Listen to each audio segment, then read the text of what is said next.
الحمدللہ۔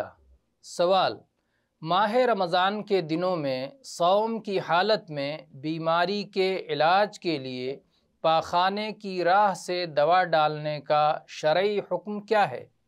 جواب: کوئی حرج نہیں۔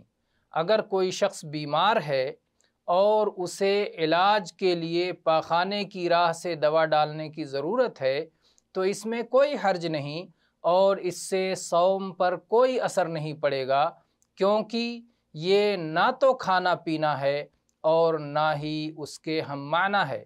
دیکھیے فتاوی ابن عثیمین جلد نمبر 1 صفحہ 502۔